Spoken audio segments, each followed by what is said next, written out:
Hélène. Bonjour ma grande sœur. Il est 23h30 ce dimanche 6 septembre.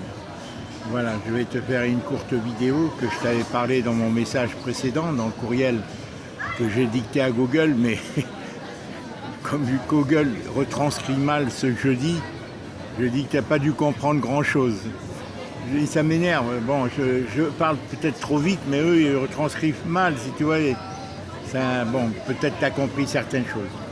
À ce propos, Hélène, à ce propos, donc tu m'apprends que le vaccin est obligatoire pour les Calédoniens, y compris pour les gens qui prennent des anticoagulants. Là, j'en suis vraiment stupéfait.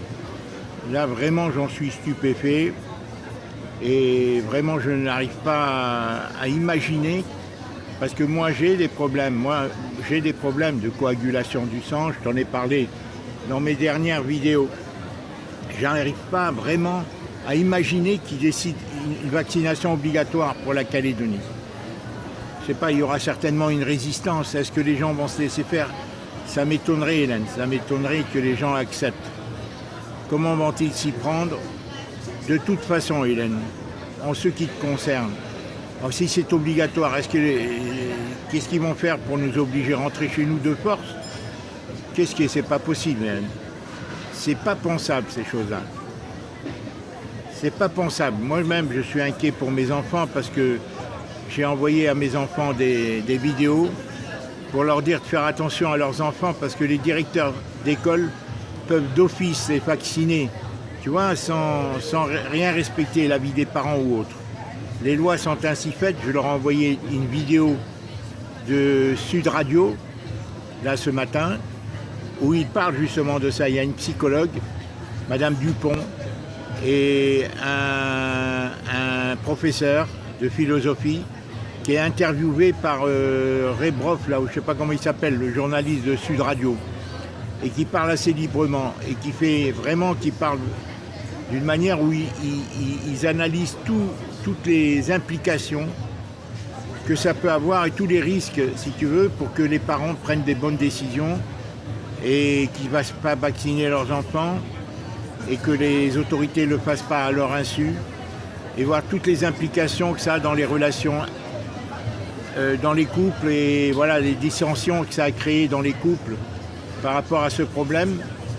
Et bon, les relations enfants-parents, les relations, enfin, toutes les embrouilles, qui ont été générées par ces problèmes, Hélène. Et vraiment diabolique. Je suis fatigué un peu, j'ai marché un peu, mais je ne suis pas sorti cette semaine. Je ne suis pas sorti, je me consacre au dossier de la surfacturation de l'eau. Alors, bon, pour le Covid, on en reparlera, Hélène, on attend. Moi, je sais que je sais pas même comment je vais retourner en Bretagne. Parce que le covoiturage, je n'ai pas très envie. Le vaccin n'est pas obligatoire, le passeport sanitaire. Mais monter avec des gens lesquels... Je veux bien monter avec des gens voilà, qui conduisent bien et bon, qui me casent. Mais c'est long, hein, ça fait au moins 8 heures, 9 heures de route. Louer une voiture, il faut en trouver une et bon... C'est cher, bon, c'est une solution de louer une voiture si ce n'est pas interdit pour les gens qui n'ont pas de passe sanitaire. Voilà, sinon il y a le train, prendre plusieurs trains régionaux de région en région. Tu vois, train de Montpellier, le train régional de l'Hérault, de Languedoc, du Languedoc-Roussillon, toute la région. Après prendre le train un peu plus dans une autre région et monter comme ça progressivement jusqu'à Vannes. Jusqu'à Auray. C'est une autre possibilité. Il y a une autre possibilité, Hélène, mais ils n'ont pas voulu. C'est loué par le système Drive Me, c'est-à-dire conduis-moi. Ça, c'est pas cher et c'est 1 €, mais faut-il trouver le trajet? J'avais trouvé un, mais moi, je voulais voyager en 3 jours parce que 1 jour, c'est peu pour moi. J'avais trouvé un petit utilitaire, ça m'aurait permis de prendre des affaires d'André. Certaines affaires d'André. Et finalement, cette société qui s'appelle Société Entreprise refuse de le louer pour 3 jours. pour le même prix, 1 euro, toi tu payes que l'essence et les autoroutes. Voilà. Et tu dois donner une caution de 500 euros. Tu as une assurance tout risque, mais au cas où tu as un accident avec ta responsabilité engagée, c'est une garantie pour eux. Tu dois leur faire un dépôt par ta carte bancaire, qui en principe, ils ne perçoivent pas. C'est une option, mais encore faut-il trouver le véhicule qui est disponible pour ce genre de trajet. Hélène, tout ça, on en parlera. Ce que je voulais te dire, Hélène, pour tes points d'inquiétude. Premièrement, concernant les documents que Xiaomi t'a envoyés, il n'y a pas de problème, Hélène. Même s'il marque buanderie, qu'il n'y a pas de buanderie, il marque 3 chambres, même si ce n'est pas 3 chambres, c'est 3 pièces, si tu veux. Hein, il y a le salon, le dressing, la pièce attenante à la salle de bain et la chambre. La cuisine n'est pas considérée comme une pièce. Eux, je ne sais pas pourquoi ils marquent 3 pièces. Est-ce qu'ils se réfèrent, le notaire, à d'autres documents antérieurs, Hélène, peut-être, d'autres notaires antérieurs à ton achat? J'en sais rien. Moi, toujours est-il je leur ai envoyé ton titre de propriété, ils ont toutes les références dessus. Alors, pas d'inquiétude qui marque ça, Hélène. Quant à ton inquiétude de dire est-ce qu'ils vont, la foncière, ça peut retarder le paiement, le différend avec la foncière, le règlement de l'acte de vente, ne t'inquiète pas, Hélène.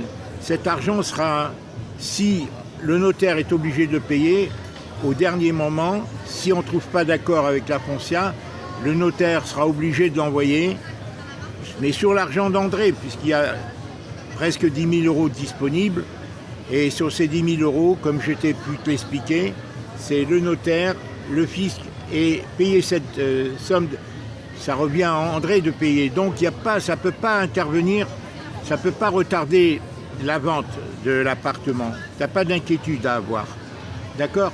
Alors j'ai dit à Xiaomi que, d'abord tu l'as remercié, comme tu m'as demandé de le faire. Elle sait que tu as une santé difficile et que tu écris, tu fais ton mieux, mais enfin, voilà. Et voilà, tu l'envoies demain, dès que tu peux faire signer la procuration, avaliser à la mairie ta procuration, ta signature. Tu renvoies tout, tu t'inquiètes pas à ce niveau-là, Hélène. Alors je t'ai expliqué pour les 149 000 concernant le prix de la maison sans le prix des meubles, parce que c'est un meublé, c'est que ça donne un avantage, ça offre un avantage à l'acheteur de ne pas payer pour ce qui est des meubles les frais d'enregistrement auprès du notaire. D'accord? Ni par la suite, la taxe foncière sera moins chère, puisque la taxe foncière concerne que le foncier, l'immobilier et non pas le mobilier. Donc ne t'inquiète pas à ce niveau-là, Hélène. Xiaomi le sait. Moi j'avais évalué à, je crois, 3 000, je crois quelque chose comme ça. Bon, ils ont mis cette somme, bon voilà, c'est ainsi. Hein.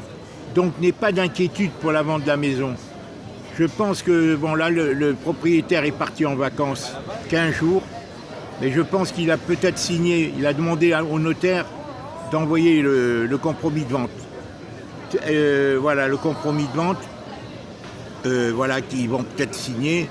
Et la vente, si tu veux, ça devrait se réaliser, ça devrait se parachever, l'acte authentique, vers le 15 octobre, à mon avis, au maximum. À moins que ça soit pour ton anniversaire le 7 novembre. Ça serait une drôle de coïncidence. Mais je préférerais que ça se passe avant ton anniversaire. Hélène, ma sœur, concernant le problème de la foncière, le plus important, j'ai fait tout imprimer, tous les comptes rendus d'Assemblée Générale, tous les comptes rendus, les procès-verbaux, tous les documents. Bon, je les envoie en mail dans un bureau qui est situé près de moi, qui me les imprime. Tu vois?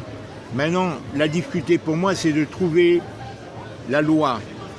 Ta loi qui... non, pas la loi, le vote qui a permis à la foncière de percevoir, qui autorisait la foncière, que les copropriétaires autorisaient la foncière à percevoir les factures que lui présentait Proxydro, la société qui installe les compteurs et qui lui communique les relevés de compteurs. une fois par an, c'est ça qui est extraordinaire. Pourquoi ces copropriétaires, au lieu de faire au moins 2 fois par an, supposons, pourquoi une fois par an? Et de toute façon, Hélène, dans les 3 articles que je vais t'envoyer, il est stipulé qu'ils se tiennent au courant de la consommation. Ils doivent avoir une alerte, même s'ils font le relevé. Apparemment, si j'ai bien lu, j'ai souligné, Hélène, les 3 pages que je t'envoie, les 3 photos que j'ai prises du contrat qui lie la Foncia avec la société distributrice Proxydro. Je vais te les envoyer en photo, je les ai scannés, je vais te les envoyer, lis-le. Je crois que c'est à la page 2 où, bon, il est marqué, il est bien marqué, la responsabilité de la Foncia, c'est la responsabilité de, comment dire, du preneur. Le preneur, c'est la Foncia. Hein, et la société, c'est la société distributrice. Hein, et la société distributrice a la responsabilité, elle aussi, de prévenir. Lis bien l'occupant, en l'occurrence André. D'accord? L'occupant de l'appartement, en l'occurrence André. Lis ces 3 feuilles. Hélène, c'est sommaire, mais moi maintenant je vais avoir des détails. Quoi qu'il en soit, Hélène, elle ne m'a pas prévenu au mois de janvier, quand j'ai téléphoné à Madame Barnabé, elle ne m'a pas prévenu. Elle aurait dû me le dire, pourquoi elle n'osait pas? Hélène, elle m'a dit seulement, on ne va pas vous taxer, on va enlever la taxe. Bidon, quoi.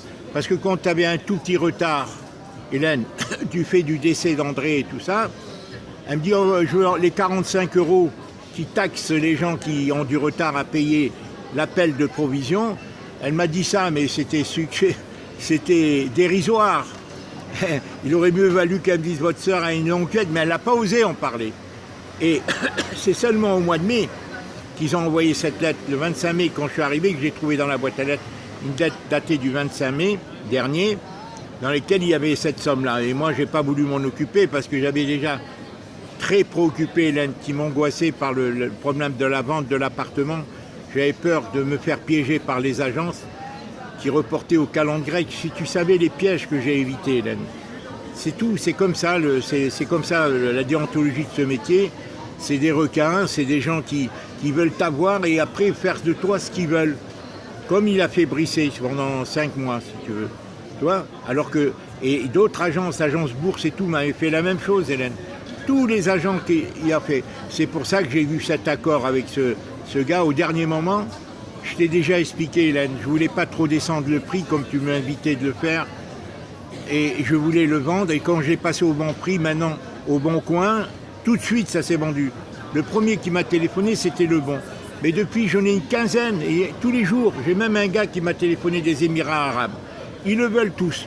Je reconnais, Hélène, mais je ne pouvais pas faire autrement. Je reconnais que j'aurais pu le vendre peut-être 5 000 à 6 000 € de plus. Mais c'est ainsi, Hélène. Hein, c'est ainsi. J'étais fatigué, j'avais vraiment des problèmes de santé au niveau de ma digestion, au niveau de mes jambes. Je t'ai déjà expliqué ces choses-là. Et ma fatigue nerveuse, voilà, et tout ça. Bon, et bon, tout ça m'a contrarié. Ça m'a fait vraiment... Voilà. Maintenant, Hélène, la Foncia, bien sûr, il faudra s'y prendre. Je vais lui téléphoner pour voir ce qu'elle me dit. Je vais l'écouter, comme tu me dis. Pourquoi hein? Je vais l'écouter. Je vais dire, madame, j'ai appris cette facture. Qu'avez-vous fait quand vous avez constaté? Je vais essayer de la faire parler. Et même, tu vois, bon, tu sais ce que voilà, je suis capable de faire. Et de la faire parler au maximum. D'accord? Si elle veut parler. Sinon, si elle ne veut pas parler au téléphone, j'irai la rencontrer. Et j'essaierai de savoir sur quelle base, parce que la loi est pour nous. Dès qu'ils ont vu le truc de 5587 mètres cubes, ils auraient dû voir André, lui téléphoner, et même venir la voir tout de suite. Tout l'immeuble, tous les copropriétaires savaient qu'André est malade depuis 40 ans. Les quelques copropriétaires majoritaires là-dedans, moi j'ai vu tous les comptes rendus d'assemblée, ils votent avec la mairie, ils votent avec le syndic, tous les travaux, parce qu'ils ont des avantages, c'est sûr. Le restaurant en bas, les 2 restaurants en bas ou les 3 restaurants en bas, plus qui sont en bas, bon, le coiffeur, tout ça, peut-être ils ont des avantages. C'est ça qu'ils font les syndics. Ils s'arrangent pour avoir des accords avec des copropriétaires qui leur donnent la majorité et qui leur font voter tous les travaux avec les sociétés annexes, si tu veux, avec qui ils ont des intérêts, quoi, tu vois, bon. Voilà, donc, Hélène, de toute façon, ils n'ont pas d'excuses, la Foncia. On sera obligé peut-être de payer avec l'argent d'André, mais après le recours, ça sera auprès du médiateur et ils seront obligés de retourner l'argent. Parce que s'ils étaient venus, ils ne pouvaient pas ignorer la Foncia et la Transact qui l'a précédé, l'état de maladie d'André. Et de toute façon, malade ou pas, ils auraient dû se déplacer 1587 €, 87 mètres cubes. Et s'ils s'étaient déplacés, c'est eux-mêmes qui devaient l'arranger, c'est d'eux-mêmes. Ils sont tenus par la loi, comme tu vas le dire sur la photo, des 3 photos du contrat que je t'envoie. Alors ils sont de mauvaise foi parce qu'ils ont des avocats, ils ont tout ça, la justice est corrompue, comme tu le sais, c'est là-dessus qu'ils misent. Bon, alors on verra ce qu'il en ressort, les arguments qu'ils vont présenter, parce que s'ils étaient venus, ils ne peuvent pas ignorer tous les meubles, tous les propriétaires savent qu'André était malade, tous les gens autour me disaient qu'elle était gentille, même le bon.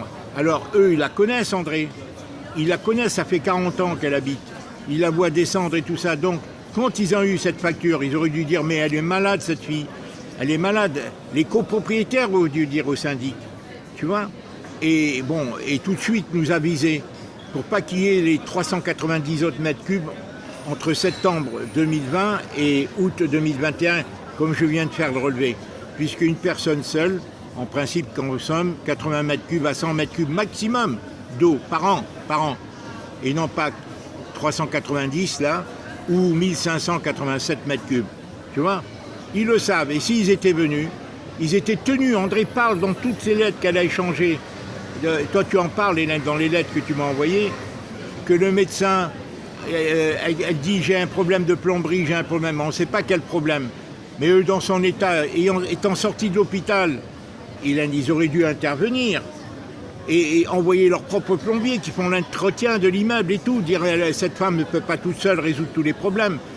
À 1587 mètres cubes, et en plus elle est sortie de l'hôpital comme je t'ai dit, et même elle est retournée à l'hôpital en 2020, et là j'aimerais connaître, n'ayant pas les documents, Hélène, est-ce que tu peux m'envoyer un texto, un courriel pour me dire entre quelle période elle a été hospitalisée, la première fois en 2019 et la seconde fois en 2020, quelle période, les dates où elle a été, les 2 fois où elle a été hospitalisée.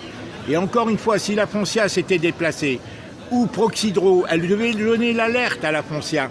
Ils ont trouvé un accord entre eux pour se défausser l'un sur l'autre, et la Foncia pour prendre l'argent directement au proprio. C'est une garantie du fait que tu comprends, c'est par hasard quand ils ont appris que tu allais vendre, c'est de là, Hélène, qu'ils ont envoyé la facture. Mais ils attendent, et moi je te dis, la manière dont Proxydro m'a accueilli, je t'ai envoyé les vidéos, prouve qu'ils m'attendaient. Ils savent le problème, ils savent, alors ils attendent l'impair que je commets, ils attendent de voir quel est le rapport de force, si j'ai les bons arguments, et voilà. Et là, le médecin, il est impliqué, elle est responsable, l'aide domicile sont responsables, les assistants sont... Si André ne voulait pas rentrer à l'hôpital, si elle ne voulait pas ouvrir, si elle ne voulait pas accepter l'aide médicale, le médecin l'a autorisée à sortir qu'à la condition qu'elle soit suivie médicalement. Donc, si elle voulait refuser, il fallait nous le dire.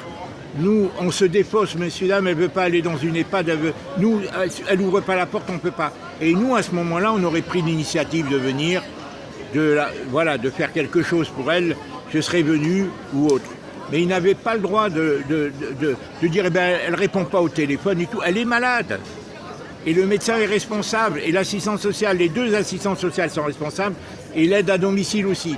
Dans la mesure où le médecin a dit « j'accepte qu'elle soit suivie chez elle, qu'elle soit soignée en extérieur de son cancer du sang et de son état, comme on la voit, hein, eh bien, il l'avait sauvée une première fois, eh bien, dans cette mesure, il fallait impérativement nous aviser, on ne fait plus rien. Il fallait qu'ils nous disent « on ne fait plus rien, on ne s'occupe plus de votre sœur ». Voilà la situation, on se décharge de toute responsabilité. Et là, nous, on aurait été responsables à ce moment-là. Mais ils n'ont pas fait ça. Tu vois, ils n'ont pas dit. Nous, on ne savait pas ce qui se passait réellement. Si ça a évolué, s'ils allaient... Bon, ils se sont lavés les mains. C'est pour ça que Mme Berbaoui, quand j'ai essayé de l'appeler, il y a quelques mois, on dit qu'elle a changé de service. Elle n'a pas changé de service. Quand je reviendrai avec le camion ici, j'irai les voir, parce que là, je ne peux pas me déplacer, Hélène. Je viendrai, quand je viendrai, l'acte de vente authentifié, enfin, réalisé. Donc c'est leur responsabilité, Hélène. c'est leur responsabilité. Ils ne peuvent pas se déposer. La foncière, elle serait venue, ils auraient vu qu'ils avaient affaire à une femme âgée, à une malade. D'accord? Donc ils ont préféré fermer les yeux et voilà. Bon, et ici, ils auraient eu affaire au médecin, à l'assistante sociale. Et André, tel que tu vois une femme âgée et tout, tu interviens, tu dis 1587 mètres cubes. Attendez madame, on va s'occuper de ce problème. Et en tous les cas, il ne devait pas se prolonger dans l'année 2020, de septembre 2020 à maintenant.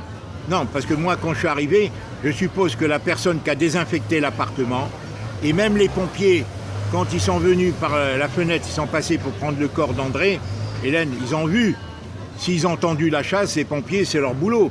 Hein, c'est les pompiers qui ont André, la voisine du dessus m'a dit qu'ils sont entrés par la fenêtre. Hein, une deuxième fois, pour récupérer le corps d'André, tu vois, décédé. Et donc, ils ont vu la chasse. André est mort dans la pièce attenante, Hélène, dans le dressing, la pièce attenante à la salle de bain, en sortant de la salle de bain. C'est ça qu'ils l'ont trouvé. C'est malheureux, mais c'est comme ça. Tu vois, Hélène? Donc, la foncière, Hélène, ils sont responsables, la loi, tout le dit. Comment ils vont prouver qu'abord ils ont prévenu André ou pas, que la foncière gérait l'eau? Est-ce qu'ils étaient tenus de le faire? Hein, ils étaient tenus. Et Proxitro aussi. D'accord? Ils étaient tenus, Hélène. Alors toi tu me dis, mais est-ce qu'ils t'ont jamais envoyé de lettres recommandées ou autre? Le syndic. Il l'a envoyé à André. Bon, est-ce qu'André a signé? Est-ce qu'André, et je te dis, même sur les trucs d'assemblée générale, certains, il y avait marqué ta présence était là. Alors qui te représentait? Lorsqu'il y avait des assemblées générales de copropriétaires. Sur certains, j'ai lu que tu étais présente. Toi ou quelqu'un, tu aurais délégué quelqu'un officiellement auprès de la Transac avant la foncière. Parce que c'est depuis avril ou février 2019 que la foncière a été nommée à la place de la Transac. Tu vois, Hélène, la société, la Transac, qui depuis que tu avais acheté l'appartement, c'était la Transac. Alors, est-ce que tu as donné une procuration à André pour te représenter ou est-ce que Charles ou autre... Toujours est-il qu'ils étaient tenus, Hélène. Moi-même, quand j'ai téléphoné, elle m'a rien dit au mois de janvier. Elle aurait pu m'en parler.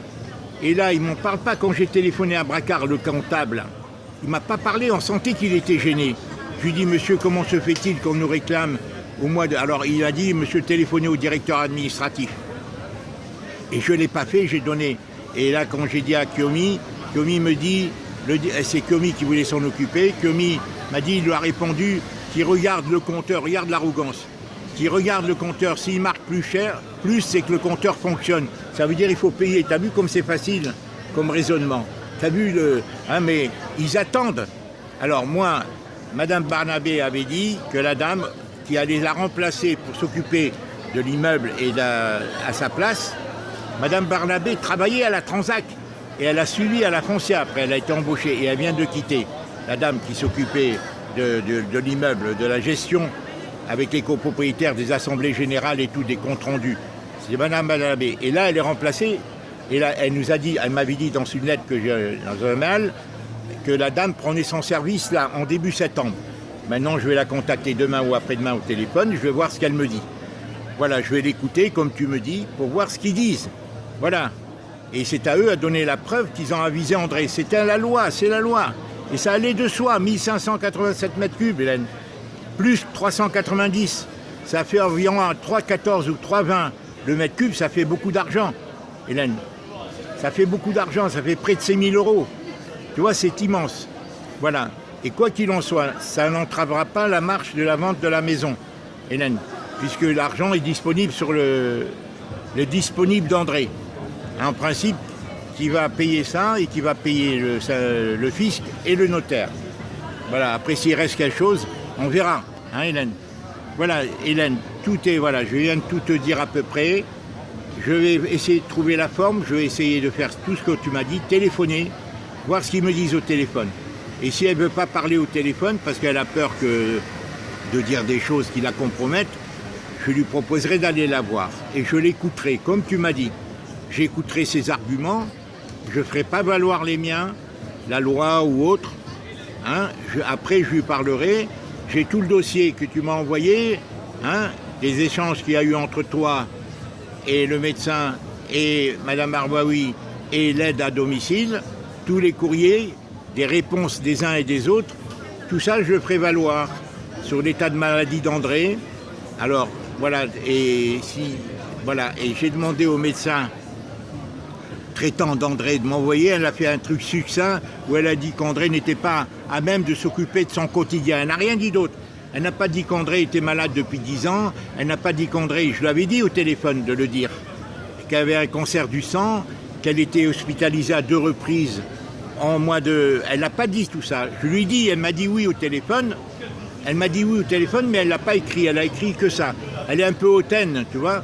Et quand j'irai la voir, je lui ai dit, écoutez madame, je pense que on a subi cette épreuve, hein, qui est vraiment, hein, et je crois qu'on a été arrangeant parce qu'on aurait pu, dès le début, vous accuser les uns et les autres parce que vous étiez responsables en tant que médecin.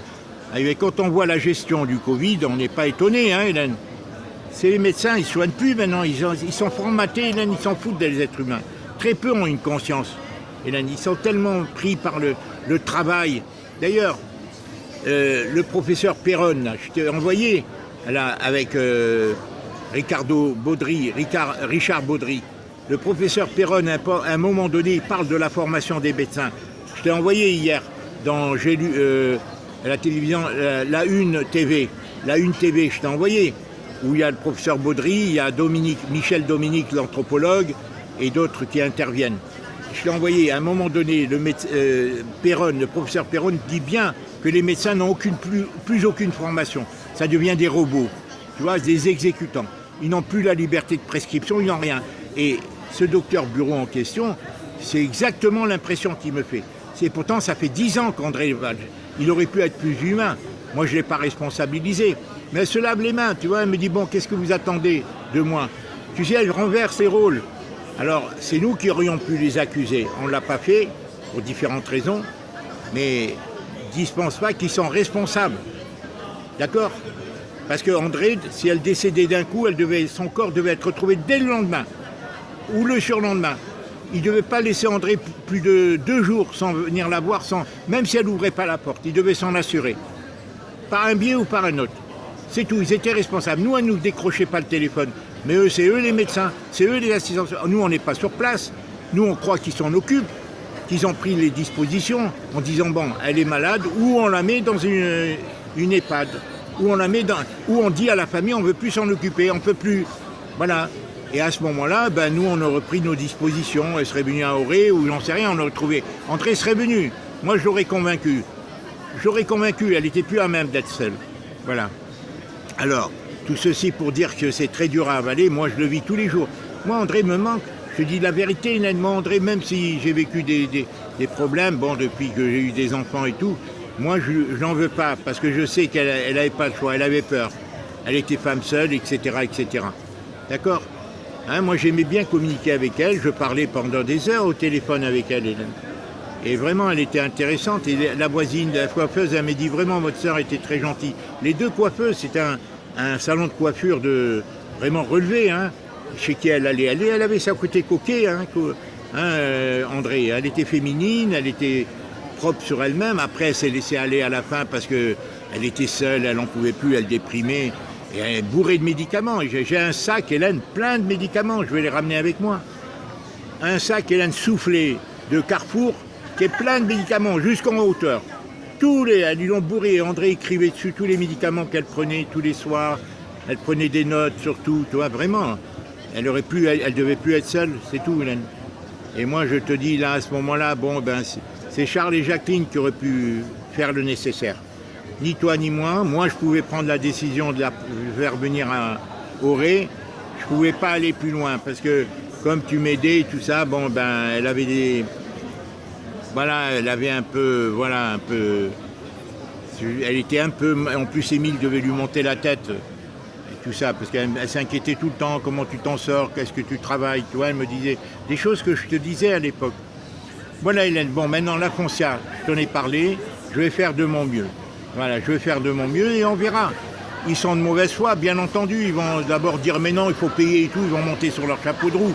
Hein, faire une inversion de responsabilité en disant que c'est André et tout ça. Je dis, ah bon, Hein, 40 ans de maladie, 1587 mètres.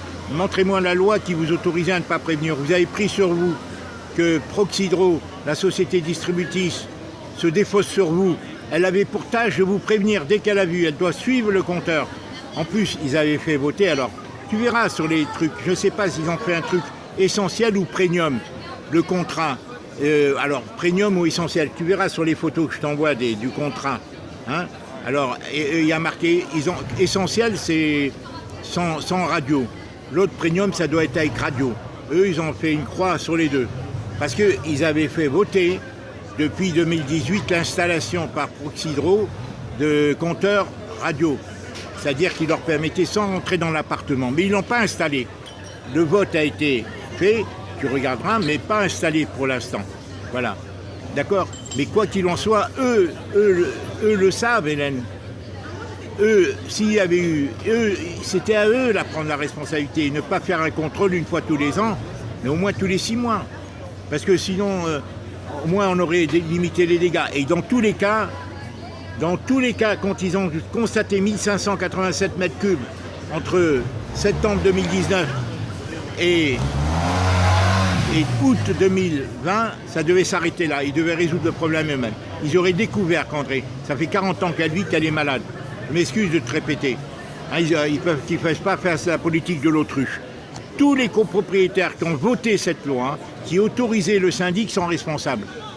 Pourquoi ils autorisent le syndic? C'est à percevoir. Parce que le syndic, c'est une garantie pour lui que si un locataire ne paye pas, c'est le propriétaire qui paye. Alors que ça, c'est pas normal. Tu comprends? Parce que si ici, il y a beaucoup d'étudiants, ils venaient, ils payaient peut-être pas l'eau. Et là, ça leur donnait, comme on n'a pas le droit de couper l'eau à quelqu'un, ça leur donnait la possibilité de récupérer d'une manière ou d'une autre auprès du propriétaire, qui est une garantie puisqu'il a un bien. Alors que le locataire, il s'en allait, c'est des étudiants ou autres. Alors, les copropriétaires ne devaient pas se prêter à ce jeu-là, se faire complices du syndic. Sauf s'ils ont des accointances, s'ils ont des intérêts. Et c'est ce que je te dis, il y a 2, 3, 4 propriétaires qui sont majoritaires. Et encore une fois, ils ont mis ton nom dans beaucoup de comptes rendus. Est-ce que tu leur as donné procuration à Charles ou André? Est-ce que tu as assisté dans beaucoup de comptes rendus d'assemblée? Ils disaient que tu étais présente, d'assemblée générale. Voilà. Et d'ailleurs, tu peux y accéder. Tu as les mots, Hélène. Tu as les mots de passe. Tu as mon mot de passe, je l'ai donné, Hélène. Tu as tout. Tu as mon identifiant sur les factures que je t'ai envoyées. Et tu peux les consulter. Hein. Il y a une douzaine de comptes rendus d'assemblée. Bon, l'ensemble. Bon, c'est peut-être, voilà. Et tu regardes les personnes présentes, il marque Hélène de Boerder. Personne présente, Hélène de Boerder. 2, 3 fois, il marque ça. Alors moi, ça m'étonne, je dis à moins que ce soit André qui marquait d'office. Et même, il marquait que tu votais pour certaines choses. Tu as approuvé. Alors, est-ce que tu as voté ou pas? J'en sais rien, Hélène. Voilà. Voilà ma grande sœur, je t'embrasse. Voilà, je vais rentrer. Je vais essayer, après, je verrai dans tout ça, si je peux repartir quand en Bretagne et tout, voilà. Je te tiens au courant de toute façon. Hein, voilà.